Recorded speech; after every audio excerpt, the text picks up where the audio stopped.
जय हिंद दोस्तों। आज हम हिस्ट्री के एक बहुत महत्वपूर्ण चैप्टर आंग्ल मराठा संघर्ष के बारे में आज चर्चा करेंगे, जिसमें हमने देखना है। इससे पहले वाले वीडियो में आपने देखा कि किस तरह से आंग्ल मैसूर युद्ध के बारे में हमने पढ़ा, और इसी के साथ ही एक बहुत महत्वपूर्ण संघर्ष ये भी है। अंग्रेजों और मराठों के बीच में जो संघर्ष हुए थे, इसका बीजारोपण पहले भी हुआ था, लेकिन इसी दरम्यान जो हम आगे भी पढ़ेंगे कि अंग्रेज के साथ और मराठों के कितने युद्ध हुए, इन तीनों मराठा युद्ध के बारे में हम पढ़ने की कोशिश करेंगे और आप समझने की भी कोशिश करें। चलिए इसकी शुरुआत करते हैं हम लोग। पहले आंग्ल मराठा युद्ध के बेसिक कंसेप्ट के बारे में समझें। यह क्या है आखिरकार आंग्ल मराठा संघर्ष। आप समझ गए होंगे अंग्रेज और मराठों के बीच संघर्ष क्या हुआ। आपने बेसिक चीज समझ ही गया होगा कि संघर्ष का वजह क्या था कि ब्रिटिशर्स चाहते थे अपने साम्राज्य का एक्सपेंशन मैक्सिमम हो, और उन एक्सपेंशन के क्रम में विस्तार के क्रम में उनकी विस्तारवादी जो नीति थी, उनके क्रम में यह सब संघर्ष देखने को मिला था। राइट है ना। अब इसके बाद समझिए थोड़ा बेसिक चीज क्या था इसमें कि 18वीं शताब्दी 18th सेंचुरी के उत्तरार्ध का मतलब क्या होता है? सेकेंड हाफ, आधा से अधिक वक्त, आधे के बाद वाला वक्त उत्तरार्ध होता है, और 19वीं शताब्दी के पूर्वार्ध 18वीं शताब्दी के बाद के समय में और 19वीं शताब्दी के पहले के समय में लगभग 45 वर्षों का एक स्पैन था। 45 ईयर्स है ना, 45 ईयर्स आप याद रखें, 45 वर्षों का एक क्रम था। उन वर्षों में अंग्रेज और मराठों के बीच ढेर सारे संघर्ष हुए, और संघर्ष का वजह क्या था? वे चाहते थे कि अंग्रेज और मराठों के बीच में क्या था? राजनीतिक सर्वोच्चता। एक क्वेश्चन यहीं पर बनता है कि राजनीतिक सर्वोच्चता के लिए पॉलिटिकल राइट्स जो था, ब्रिटिशर्स को एक राजनीतिक सर्वोच्च सुपरमेसी शो करने के लिए वह इस तरह के संघर्ष को शुरुआत किया। इसमें हम देखेंगे कि 18th सेंचुरी के लास्ट में और 19th सेंचुरी के शुरुआत के वक्त में अंग्रेज और मराठों के बीच में जो राजनीतिक सर्वोच्चता के लिए संघर्ष हुआ था, इसी को हम आंग्ल मराठा संघर्ष के नाम से हम जानते हैं। अब इस बात को समझिए कि इस संघर्ष में राजनीतिक सर्वोच्चता को स्थापित करने के लिए अंग्रेजों को मराठों के साथ में 3 महत्वपूर्ण युद्ध लड़ने पड़े थे। अब इनके बारे में देखिए क्या हुआ, जिसमें अंग्रेज विजय हुआ। फाइनली अंग्रेज क्या हुए? विजयी हुए। अब एक बात और भी समझ लीजिए, इतना तो पता चल गया कि राजनीतिक सर्वोच्चता को स्थापित करने। क्वेश्चन आता है कि आंग्ल मराठा युद्ध का बेसिक कारण क्या था? तो राजनीतिक सर्वोच्चता स्थापित करना था। दूसरी बात कि इसमें आखिरकार विजय किसकी हासिल हुई? ब्रिटिशर्स की। अंग्रेजों को जीत हासिल हुई। अंतिम रूप से अंग्रेज विजयी हुए थे इसमें भी। और इसका शुरुआत बीजारोपण एक तरह से देखिए, पानीपत का तीसरा युद्ध, पानीपत का पहला, दूसरा और तीसरा आपने सुना भी होगा। 1526 में, 1556 में और 1761 1761 से 1772 तक पानीपत का तीसरा युद्ध शुरू हुआ था। इसमें क्या हुआ? में पराजय के बाद माधवराव, याद रखिए, माधवराव ने मराठों की खोई हुई प्रतिष्ठा को पुनः बहाल करने का प्रयास किया। अब जो तीसरा पानीपत का युद्ध हुआ था, उसमें मराठों की जो हार हुई थी, उस खोई हुई प्रतिष्ठा को फिर से रीगेन करने के लिए माधवराव ने इस को फिर से रीगेन करने के लिए कोशिश किया था, जिसी का परिणाम हुआ जो कि आंग्ल मराठा संघर्ष के रूप में जाना गया। इतना तो समझ में आ ही गया होगा। मैं फिर से एक बार रिकॉल कर देता हूँ कि 18वीं शताब्दी के उत्तरार्ध में और 19वीं शताब्दी के पूर्वार्ध में अंग्रेज जो है अपनी राजनीतिक सर्वोच्चता स्थापित करने के लिए इस तरह के संघर्षों को अंजाम दिया। परिणाम अंग्रेजों के फेवर में ही हुआ। अंतिम रूप से जीत जो है ब्रिटिशर्स को ही हाथ लगी, और इसका शुरुआत जो है पानीपत के तीसरे युद्ध से ही, उसमें हुई हार मराठों की, उसको पुनः स्थापित करने के लिए, फिर से अपने आप को उस सत्ता में आने के लिए, अपने पावर को दिखाने के लिए इस माधवराव ने फिर से एक युद्ध की घोषणा कर दी, युद्ध का एक बीजारोपण कर दिया, जिसके बाद ही आंग्ल मराठा संघर्ष का बीजारोपण होता है। अब इसमें 2 बात ध्यान रखना है कि 1772 ईस्वी में 1772 में याद रखना है, 1772 में नारायण राव पेशवा बना। पेशवा एक पद होता था मराठी में। पेशवा एक मुखिया का पद हुआ करता था। मुखिया के मतलब शासनिक रूप से प्रशासन के क्षेत्र में जो प्रधान हुआ करता था, वह पद नारायण राव के हिस्से में गया, नारायण राव के हिस्से में 1772 में।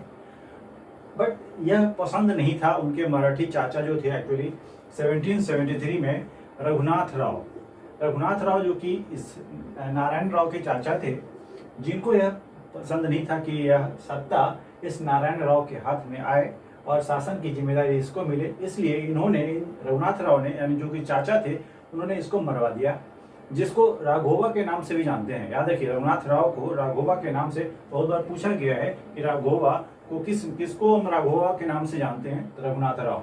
याद कर जाइए, तो रघुनाथ राव जो इस नारायण राव को मरवा देते हैं, आई मीन उसकी हत्या करवा देते हैं। इसके बावजूद भी इसका पुत्र नारायण राव का पुत्र माधव नारायण राव पेशवा के पद पर पदस्थापित हुआ। लेकिन इस जगह पे रघुनाथ राव की इच्छा यह थी कि पेशवा उनको बनाया जाए, तो पेशवा बनने की जो चाहत थी उसके पास, इसलिए उन्होंने अंग्रेजों से मदद मांगी। अब रघुनाथ राव अकेले सक्षम नहीं थे जिसको पूरा करने के लिए, लेकिन उनकी आंतरिक इच्छा थी कि हम पेशवा बने, न कि नारायण राव या उसका पुत्र पेशवा के पद पर स्थापित हो। इस सत्ता के लालच में रघुनाथ राव ने पेशवा बनने की कोशिश की, वो अकेले संभव नहीं था, जिसको पाने के लिए रघुनाथ राव ने अंग्रेजों से मदद मांगी। मदद मांगने का मतलब आप समझ रहे हैं, किसी के शरण में जाना, उसके सारे शर्तों जो है, बहुत सारे कंडीशंस थे, उसको फुलफिल करना हुआ। अब इस क्रम में देखिए, एक सूरत की संधि करनी पड़ती। सूरत की संधि, सूरत जो कि गुजरात में है, यह कब हुई थी? यह सीधा कभी कभी मैच द फॉलोइंग में वर्ष दिया होता है और संधि, बहुत सारे संधि करने पड़े थे। और 1775 में जो संधि हुई थी वह सूरत की संधि के नाम से जाना गया। अब समझना क्या है कि सूरत की संधि हुई थी किसके बीच में? तो रघुनाथ राव और अंग्रेजों के बीच। चूंकि रघुनाथ राव की इच्छा क्या थी? पेशवा बनना। तो उसके लिए उन्होंने क्या की, एक आपस में तालमेल सामंजस्य बिठाया अंग्रेजों के साथ। उसको हम रघुनाथ राव और अंग्रेजों के बीच जो संधि हुई थी उसको हम सूरत की संधि के नाम से जानते हैं। 1775 में हुआ था। पेशवा पद के बदले नजराना यूजुअली हम गिफ्ट जो दिया करते थे, शासन आपको दिया जाएगा, उसके बदले में कुछ हम लोग एक प्रेजेंट किया करते थे, उसको नजराना के रूप में जानते थे। पेशवा पद के बदले नजराना तथा सालसेट जगह है, वशीन, थाने, आप थाने से याद होगा, मुंबई से थाने पहली रेल चली थी, इन सभी क्षेत्रों को अंग्रेजों को देना पड़ा। आप बताइए कि इतनी बात समझ में आ ही गई हो कि एक जस्ट पेशवा का पद हासिल करने के लिए राघोबा ने, आई मीन रघुनाथ राव ने इन सब जगहों को नजराना भी दिया, साथ में सालसेट, वसीन और थाने का इलाका भी अंग्रेजों को समर्पित कर दिया। दूसरी बात कि सूरत और भरूच से जो राजस्व, सूरत गुजरात का इलाका है, भरूच भी जो से राजस्व जो आया करता था, उन राजस्व को भी अंग्रेजों को देना पड़ा। आप समझ आइए कि इससे जो इनकम, सोर्स ऑफ इनकम का साधन था, वो अभी ब्रिटिशर्स को देना पड़ा। इतनी बात फिर से रिकॉल कर लेते हैं हम लोग। सूरत की संधि, राघव राव, याद रखिएगा, रघुनाथ राव जिसको हम रघोबा के नाम से जानते हैं, इसने पेशवा बनने की चाहत में 1775 में ब्रिटिशर्स अंग्रेजों के साथ संधि कर ली, जिसको हम सूरत संधि के नाम से जानते हैं। इसमें क्या हुआ परिणाम? तो पहली बात यह जानना है कि सूरत संधि हुई थी किसके बीच में? ब्रिटिशर्स और रघुनाथ राव के बीच में। चलिए, दूसरा क्वेश्चन एक आता है, इसमें परिणाम क्या निकला इसका? तो इसमें ब्रिटिशर्स को नजराना तो देना ही पड़ा, साथ में सालसेट, वशीन और थाने के क्षेत्र को भी अंग्रेजों को समर्पित कर देना पड़ा। यह अंग्रेज के अधीन हो गए सब क्षेत्र। साथ में सूरत एवं भरूच से जो राजस्व, आई मीन रेवेन्यू आया करता था, वे सब भी अंग्रेजों को समर्पित देना पड़ा। लेकिन यह जो सारी बातें जो हैं, वह बम्बई की कांग्रेसी सरकार के संचालन में हो रहा था। यह बात कलकत्ता के अंग्रेजी सरकार को बिल्कुल पसंद नहीं था। वे इसका विरोध करना चाहते थे और हमेशा इसका विरोध किया भी उन्होंने। कलकत्ता, याद रख लेना है, क्वेश्चन यहाँ से भी बन सकता है कि सूरत संधि का विरोध किसके द्वारा किया गया था? जो कलकत्ता के अंग्रेज अधिकारी थे, उन्हें इसका विरोध किया, अंग्रेजी सरकार ने इसका विरोध भी किया था। इसलिए मैंने इसको एक पॉइंट के रूप में लिख भी दिया है कि सूरत संधि का विरोध किसके द्वारा किया गया था? कलकत्ता की अंग्रेजी सरकार के द्वारा किया गया था, क्योंकि वो इसमें शामिल नहीं थे, इसके लाभ का हिस्सा उसे मिलने वाला नहीं था। तो कुल मिला के सूरत की संधि अंग्रेजों और रघुनाथ राव के बीच में हुआ था, जिसका मुख्य फायदा अंग्रेजों को मिला, न कि रघुनाथ राव को मिला था। रघोबा के नाम से उसको जानते हैं। यह क्वेश्चन एक महत्वपूर्ण क्वेश्चन आता है। अब इन तमाम चीजों के बाद हम बात करेंगे प्रथम आंग्ल मराठा युद्ध। प्रथम आंग्ल मराठा युद्ध कब हुआ था? उसके वर्ष को याद रखिए, 1775 से 1782 के बीच में हुआ था। 1775 से लेकर 1782 के बीच में हुआ था। 18 मई 1775 को, यह डेट याद रखिएगा, रिमार्केबल डेट है, आरस के मैदान में अंग्रेजों एवं मराठों के बीच युद्ध हुआ था। तो यह क्वेश्चन यहाँ से बनता है, दो क्वेश्चन बनेंगे। पहली बात कि आंग्ल मराठा युद्ध कब हुआ था और किन के बीच हुआ था। कब हुआ था? 1775 से लेकर 1782 के बीच में हुआ था। 1775 से लेकर के 1782 के बीच में हुआ था। और कब हुआ था? 18 मई 1775 को हुआ था। तीसरी बात कि यह किसके बीच हुआ था? अंग्रेजों और मराठों के बीच में हुआ था। यह दिमाग लगाने की जरूरत है कि यह चूंकि आंग्ल मराठा है, तो आंग्ल का मतलब अंग्रेज और मराठा मतलब मराठी, तो इन दोनों के बीच में सत्ता को, राजनीतिक सर्वोच्चता को पाने के लिए, राजनीतिक सर्वोच्चता को स्थापित करने के लिए इन्होंने संघर्ष किया था। तो पहला संघर्ष जो हुआ था 18 मई 1775 को हुआ था आरस के मैदान में। अब जगह भी याद कर जाइए, कब हुआ था, कहाँ हुआ था, किन के बीच हुआ था? तो कब हुआ था? 18 मई 1775 को हुआ था। कहाँ हुआ था? आरस के मैदान में हुआ था। किन के बीच हुआ था? अंग्रेजों और मराठों के बीच हुआ था, जिसमें मराठा पराजित हुए। अब अगर कोई युद्ध होता है तो उसमें किसी की जीत होती है, किसी की हार होती है। इसमें मराठा जो है वह हार गए थे। याद कर जाइए, इसमें मराठा क्या हुए? पराजित हुए। लेकिन पूना पर अधिकार जो है, पूना जो महाराष्ट्र का इलाका है, आज भी आप जानते होंगे, तो पूना पर अधिकार मराठों का ही था। अब कुल मिलाकर के आप इन तमाम चीजों से समझ में आ गया कि प्रथम आंग्ल मराठा युद्ध 18 मई 1775 को आरस के मैदान में हुआ था, अंग्रेजों और मराठों के बीच हुआ था, जिसमें मराठों को हार का सामना करना पड़ा था। लेकिन पूना पर अधिकार, क्वेश्चन फंसने वाला क्वेश्चन यहाँ से बन सकता है कि पूना पर अधिकार किन का था? पूना पर अधिकार मराठा का ही था, जबकि प्रथम आंग्ल मराठा युद्ध में मराठा पराजित हुए थे। तो इतना उम्मीद करता हूँ कि सारी बात अब समझ में आ गया होगा आपको। अगले प्रश्न की ओर है कि अब पुरंदर की संधि हुई थी। पुरंदर याद रख लेना, बहुत सारी संधियां हैं जो कि आपको पेपर में पूछा जाता है।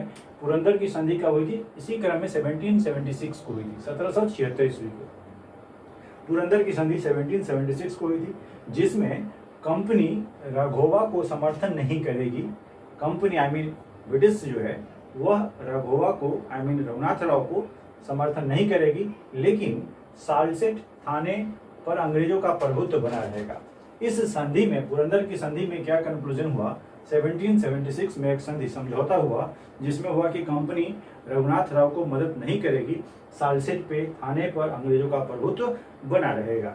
चलिए, कलकत्ता की अंग्रेजी सरकार जो इसका विरोध कर रहे थे, याद, कलकत्ता की अंग्रेजी सरकार एवं पूना दरबार के बीच में जो समझौता हुई थी, याद कीजिए, कलकत्ता की अंग्रेजी सरकार और पूना दरबार के बीच में एक समझौता हुई थी, पुरंदर की संधि। बंबई की सरकार, याद रख लेना, बंबई की सरकार संधि से संतुष्ट नहीं थी। याद रखिए, बंबई की सरकार संधि से आई मीन इस पुरंदर की संधि से संतुष्ट नहीं थे, जबकि आपने देखा पीछे सूरत की संधि में बंबई की सरकार बहुत महत्वपूर्ण भूमिका निभा रही थी। लेकिन इस प्रथम आंग्ल मराठा युद्ध के बाद जो संधि हुई थी, पुरंदर की संधि, इससे बंबई की अंग्रेजी सरकार संतुष्ट नहीं थी। परिणाम स्वरूप क्या हुआ? फिर से युद्ध छेड़ दिया। आपको पता है, जब लैक ऑफ सेटिस्फैक्शन होती है, आई मीन संतुष्ट नहीं होते हैं, तो फिर से युद्ध का एक रणभेरी बाजा बज जाता है। तो क्या हुआ? बंबई की सरकार चूंकि खुश नहीं थी, संतुष्ट नहीं थी इस संधि से, किस संधि से? पुरंदर की संधि से, जिसके परिणाम स्वरूप क्या हुआ? युद्ध फिर से हुआ। 1779 में तालगांव, याद रखिए, तालगांव में अंग्रेज हार गई। तालगांव में एक युद्ध हुआ था फिर से, जिसमें अंग्रेज को हार का सामना करना पड़ा। बंबई सरकार को पूना दरबार से बरगांव की अपमानजनक संधि सहनी पड़ी थी। अब बंबई सरकार को पूना के दरबार में जो अपमानजनक संधि हुई थी, अपमानजनक का मतलब क्या होता है? जब किसी की बात मानी नहीं जाती है, उस जगह पर उनके प्रतिष्ठा का, उनके महत्व को इग्नोर करते हुए अगर कोई संधि होती है, उस समय लगता है कि शायद उनको इग्नोर कर दिया गया है। तो इस तरह के अपमानजनक संधि को उन्होंने स्वीकार किया। बंबई की सरकार को पूना दरबार से बरगांव की अपमानजनक संधि को सहनी पड़ी थी। आप समझ गए कि बंबई की सरकार को उस संधि से कोई उसके इज्जत में, उसके प्रतिष्ठा में कोई बढ़ोतरी नहीं हुई, अपमानजनक उन्हें झेलनी पड़ी थी। कुल मिलाकर के आप इन तमाम चीज़ों को समझ के, तो इससे अगले पार्ट में आई मीन इसके दूसरे हिस्से में हम समझने की कोशिश करेंगे कि किस तरह से हम प्रथम आंग्ल मराठा, द्वितीय आंग्ल मराठा और तृतीय आंग्ल मराठा के युद्ध के बारे में देखेंगे। तो हम बात करते हैं बरगांव की संधि, राइट है ना। बरगांव की संधि के बारे में बताया था, उसमें क्या अपमानजनक संधि हुई थी। अब इसके बारे में थोड़ा विस्तार से समझते हैं कि बरगांव की संधि आखिरकार हुई कब थी। 1776, याद रख लेना आपको, यह डेट बहुत रिमार्केबल है। 1776 में बरगांव की संधि हुई थी। अब किन के बीच हुई थी, याद कर जाना। 1773 का रेगुलेटिंग एक्ट था। पहली बात तो याद रखना है कि बरगांव की संधि कब हुई थी? 1776 में। 1776 में बरगांव की संधि हुई थी। और इसमें क्या हुआ था कि 1773 के बाद 1773 में जो रेगुलेटिंग एक्ट आया था, उसके बाद बम्बई सरकार द्वारा विजित क्षेत्र जितने भी थे, मराठी क्षेत्र जितने भी ब्रिटिश सरकार ने जीता था, वो सबको वापस करना पड़ा था। संधि का मतलब क्या होता है? समझौता। और इस समझौता में निर्णय लिया गया कि 1773 के बाद ब्रिटिश सरकार बम्बई सरकार के द्वारा जो कोई भी क्षेत्र जीता गया है सबको वापस करे। मराठी क्षेत्र जितने जीते गए हैं उन सबको वापस करना था, जो कि वारेन हेस्टिंग्स के टाइम में हुआ था, जो कि वारेन हेस्टिंग्स के लिए एक बहुत अपमानजनक संधि के रूप में जाना गया। वारेन हेस्टिंग्स उस समय तत्कालीन थे शासक के रूप में, तो उस तरह से उनके लिए वह एक बहुत अपमानजनक लगता है, उनको इंसल्ट हुआ है, उनकी बातों की अपमान मतलब अवमानना हुई है, इस तरह से अपमानजनक संधि के रूप में इसको समझा गया। तो 3 बातें याद रखनी है कि बरगांव की संधि कब हुई थी? 1776 में हुई थी। उसमें क्या था आखिरकार? तो हुआ था कि बम्बई सरकार के द्वारा 1773 के बाद जो कोई भी क्षेत्र जीते गए थे, मराठों को पुनः वापस कर दिया गया। यह वारेन हेस्टिंग्स के लिए अपमानजनक संधि साबित हुई थी। यह 3 बात महत्वपूर्ण याद रखना है, बाकी बातें याद रखने की जरूरत नहीं है। सालवाई की संधि, अब इसका महत्वपूर्ण आता है कि जितनी भी संधियां हुई है उसको याद करना है, क्योंकि इनके मैचिंग का एक क्रम आता है, इससे रिलेटेड क्वेश्चंस आते हैं पेपर में। तो सालवाई की संधि कब हुई थी? 1782 में। याद रखें, इससे 6 साल के बाद 1782 में सालवाई की संधि हुई थी। इसमें क्या हुआ था कि यह सिंधिया की मध्यस्थता से पूना दरबार एवं अंग्रेजों के बीच हुई थी। यह 2 बात तो याद रख लेना है कि सालवाई की संधि कब हुई थी और किन के बीच हुई थी, किन के मध्यस्थता से हुई थी। तो याद रखना, सालवाई की संधि 1782 में हुई थी। 1782 में हुई थी, और यह सिंधिया की मदद से, सिंधिया ने इसमें मीडिएटर का काम किया है। कोई अगर समझौता होता है तो उसमें किसी न किसी का एक रोल महत्वपूर्ण होता है। सिंधिया ने इसमें मध्यस्थता की थी। सिंधिया ने इसमें मध्यस्थता की थी, मीडिएटर किया था काम। पूना दरबार और अंग्रेजों के बीच हुई थी। यह बात याद रखना है कि सालवाई की संधि किसके बीच हुई थी? पूना दरबार एवं अंग्रेजों के मध्य हुई थी। कब हुई थी? 1782 में हुई थी। इस तरह से क्वेश्चन जो बनते, इसमें क्या हुआ था? निर्णय क्या हुआ था? सालसेट एवं एलिफेंटा अंग्रेजों को के पास रहने दिया गया। सालसेट एवं एलिफेंटा ये दोनों जगह जो है वह ब्रिटिशर्स के पास, अंग्रेजों के पास रहने दिया गया। इसमें महत्वपूर्ण संधि में निर्णय यही हुआ। दूसरा कि कंपनी ने, ब्रिटिश कंपनी ने पेशवाओं को पेंशन देना स्वीकार कर दिया। एक महत्वपूर्ण क्वेश्चन यहाँ से बन जाता है कि किस संधि के तहत ब्रिटिश कंपनी ने पेशवाओं को पेंशन देना स्वीकार। पेंशन एक रिटायरमेंट के बाद एक आर्थिक सहायता होती है, आर्थिक राशि प्रोवाइड की जाती है, जिसको हम पेंशन के रूप में जानते हैं। तो वह पेशवाओं को पेंशन देना स्वीकार सालवाई की संधि के बाद ही शुरू हुआ था। यह महत्वपूर्ण क्वेश्चन बनता है। और एक महत्वपूर्ण और क्वेश्चन है कि फड़णवीस को उस समय मराठों का मैकियावेली कहा जाता था। मराठों का मैकियावेली किसे कहा जाता था? फड़णवीस को। याद रखिएगा, फड़णवीस को मराठों का मैकियावेली। क्वेश्चन आता है, बहुत बार पूछा हुआ है बीपीएससी टाइप क्वेश्चंस में कि मराठों का मैकियावेली किसे कहा जाता है? फड़णवीस को। फड़णवीस और सिंधिया के बीच प्रभावशीलता का द्वंद्व आरंभ हो गया इसी समय से। याद रखना, सालवाई की संधि से इस फड़णवीस और सिंधिया के बीच, क्योंकि इसका मानना था कि ये इसमें मीडिएटर का काम न करे, इसलिए इनके बीच में आपसी एक द्वंद्व, द्वंद्व का मतलब होता है कि वैचारिक मतभेद शुरू हो गया दोनों पार्टियों में। तो सिंधिया और फड़णवीस के बीच, फड़णवीस के साथ में क्या बोला था कि मराठों की मैकियावेली के रूप में जाने जाते थे, और फड़णवीस और सिंधिया के बीच प्रभावशीलता का जो एक द्वंद्व जो है वह आरंभ इसी संधि के साथ, सालवाई की संधि के साथ शुरू हुआ 1782 में। ऐसे कुछ बातें याद रखनी है आपको। सालवाई की संधि कब हुई थी? 1782 में। किसके बीच हुई थी? तो पूना दरबार और अंग्रेजों के बीच में हुई थी। किसके द्वारा मध्यस्थता की गई थी? सिंधिया के द्वारा। फड़णवीस को कौन सा अलग नाम से जानते थे? उसको मराठों का मैकियावेली के नाम से जानते थे। और इसके बीच द्वंद्व, फड़णवीस और सिंधिया के बीच द्वंद्व का कारण वही था प्रभावशीलता का द्वंद्व, जो कि सालवाई की संधि के बाद ही शुरू हुई थी। इसमें क्या हुआ? सालसेट एवं एलिफेंटा जो है अंग्रेजों के पास रहने दिया गया, और सबसे महत्वपूर्ण निर्णय इसमें यह हुआ कि पेशवाओं को पेंशन देना स्वीकार कर दिया कंपनी ने। 1800 में फड़णवीस की मृत्यु हो जाती है। उसके बाद वहाँ पर शासक के रूप में बाजीराव द्वितीय एक स्वेच्छाचारी शासक बनते। स्वेच्छाचारी का मतलब क्या हुआ? अपनी इच्छा के अनुसार शासन करने वाला स्वेच्छाचारी शासक के रूप में सामने आता है। उसका नाम है बाजीराव द्वितीय। बाजीराव द्वितीय आपने सुना होगा ना, बाजीराव द्वितीय तो एक मूवी भी आई थी, है ना। चलिए अब इसके साथ एक नया टर्म सुनते हैं, वशीन की संधि, जो कि 1802 में हुआ था। वशीन की संधि, जो इन महत्वपूर्ण संधियों को बिल्कुल याद रखिएगा। मैंने 3 अभी बताया, बरगांव की संधि 1776 में, इसके बाद सालवाई की संधि 1782 में, अब इसके बाद वशीन की संधि 1802 में। आप इस क्रम से याद रखेंगे तो आप बहुत लंबे समय तक याद रख पाएंगे और उसमें महत्वपूर्ण निर्णय को भी याद रख पाएंगे। तो बाजीराव द्वितीय एक स्वैच्छाचारी शासक बना, आप याद है आपको। तो बाजीराव द्वितीय एवं अंग्रेजों के बीच में हुई थी यह जो संधि हुई थी, इसके बीच हुई थी बाजीराव द्वितीय और अंग्रेज। चूंकि आंग्ल मराठा संघर्ष से रिलेटेड चीज याद रखिएगा कि निश्चित रूप से अंग्रेज और मराठों के बीच में ही होगा। तो बाजीराव मराठा प्रशासन से थे और यह ब्रिटिशर्स के बीच हुआ था। बाजीराव द्वितीय एवं अंग्रेजों के बीच क्या हुई थी, वशीन की संधि। बहुत में इंपॉर्टेंट है, बहुत बार पेपर में पूछा गया है।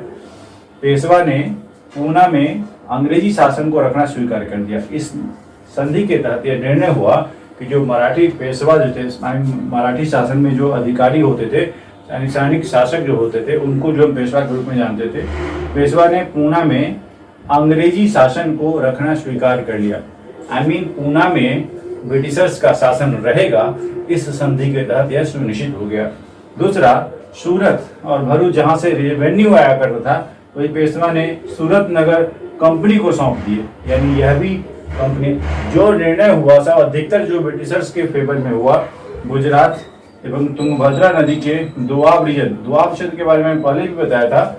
दोआब रीजन वह होता है जहाँ 2 नदियां आपस में मिलती हैं और वह जगह बहुत ही फर्टाइल होता है, उपजाऊ होता है, वह अंग्रेजों को सौंप दिए गए। यानी गुजरात का या तुंगभद्रा नदी के उत्तरी क्षेत्र जो हैं, वे जो बहुत ही उपजाऊ हुआ करते थे, उनको ब्रिटिशर्स को सौंप दिया गया।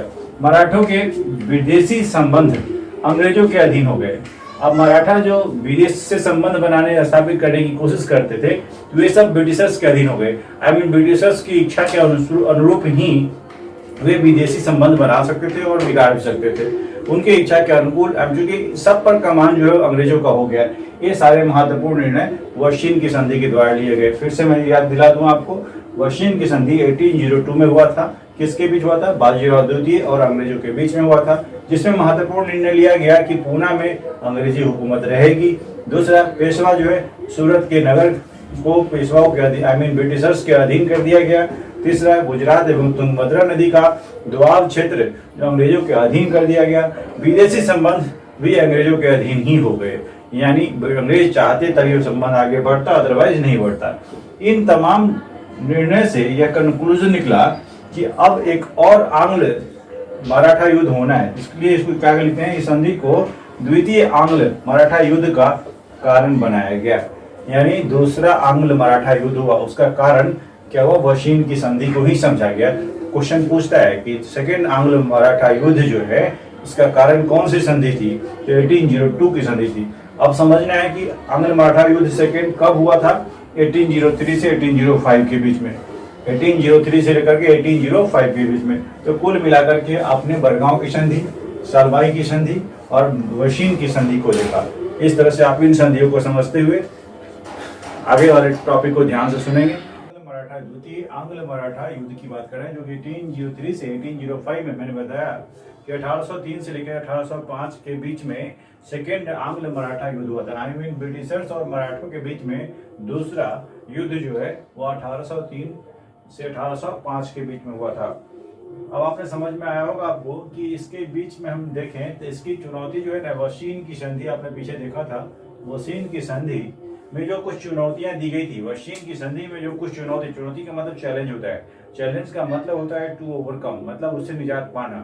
तो याद कर जाना कि वशीन की संधि को चुनौती दी गई, साथ ही सिंधिया एवं भोसले, सिंधिया और भोसले ये जो 2 डिफरेंट लोग थे, इन लोगों ने एक संयुक्त रूप से अंग्रेजों के विरुद्ध संयुक्त मोर्चा बनाया। मोर्चा का मतलब क्या होता है, एकजुटता दिखा करके ब्रिटिशर्स को हराने भगाने की कोशिश की गई। यानी एक यूनाइटेड ग्रुप में दिखे कौन कौन, सिंधिया और भोसले। सिंधिया और भोसले किसके खिलाफ, ब्रिटिशर्स के खिलाफ, क्योंकि सारा खेल जो है वो अंग्रेजों के खिलाफ है।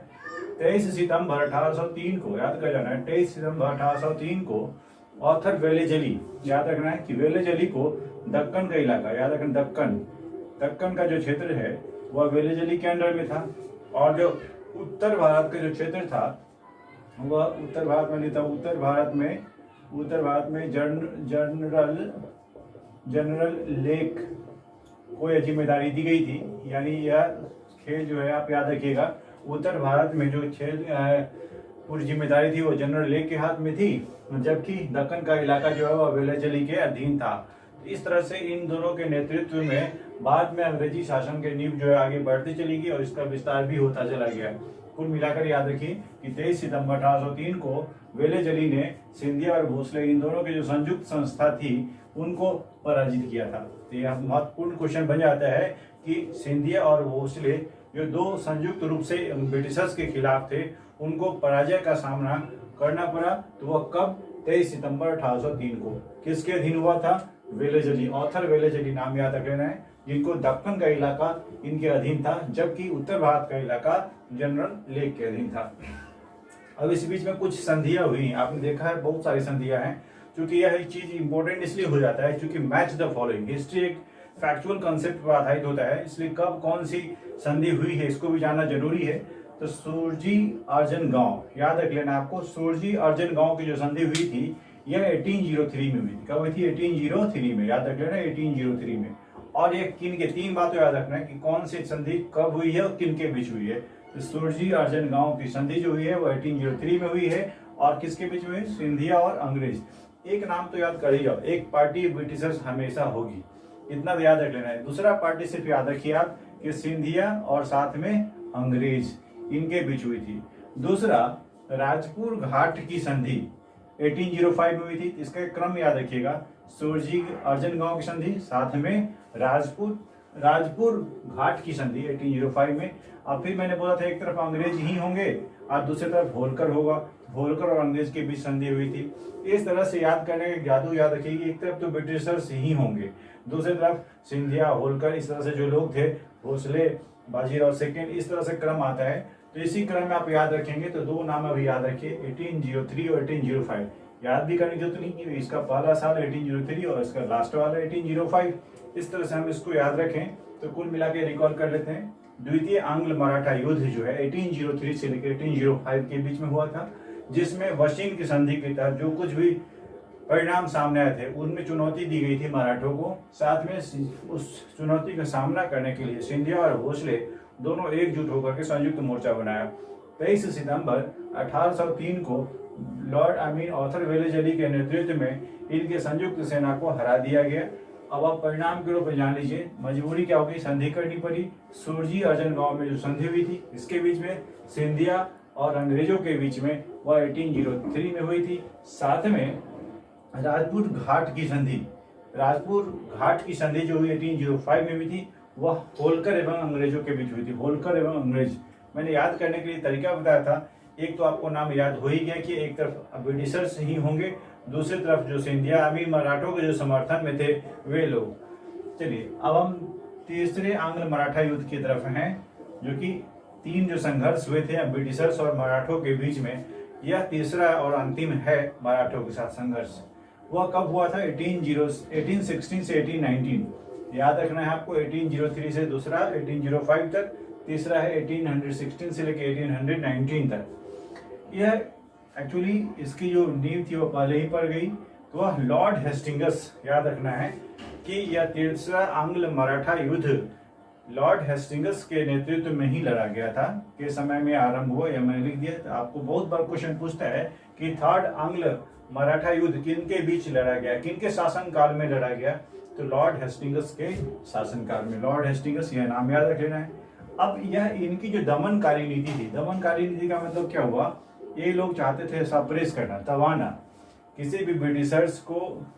यह होता था कि हमारे सामने कोई मैक्सिमम रैपिड रेट से ग्रो ना करे, उनको दबाने के लिए यह लॉर्ड हेस्टिंगस बहुत ही सक्षम थे। इनकी दमनकारी जो नीति थी वही इस थर्ड आंग्ल मराठा युद्ध का कारण बना। इस संघर्ष का मुख्य कारण मैंने लिख भी दिया यहाँ पर। इस संघर्ष का मुख्य कारण लॉर्ड हेस्टिंगस की दमनकारी नीति हुई। अब इसमें एक बात और समझना है कि पिंडारियों के विरुद्ध अभियान चलाया गया। पिंडारियों के किसी पर्टिकुलर कौम के खिलाफ, अगर पर्टिकुलर ग्रुप के खिलाफ अगर हम अभियान चलाते हैं तो उसमें क्या हुआ? इसमें मराठों के प्रभुत्व को चुनौती मिली थी। अब आप समझ जाइए कि अभियान चलाने के पीछे क्या था, किसी को आप चैलेंज करेंगे तो वह तो उसका बदला लेगा ही। इसमें एक नया टर्म आता है पिंडारी। आखिरकार पिंडारी थे कौन?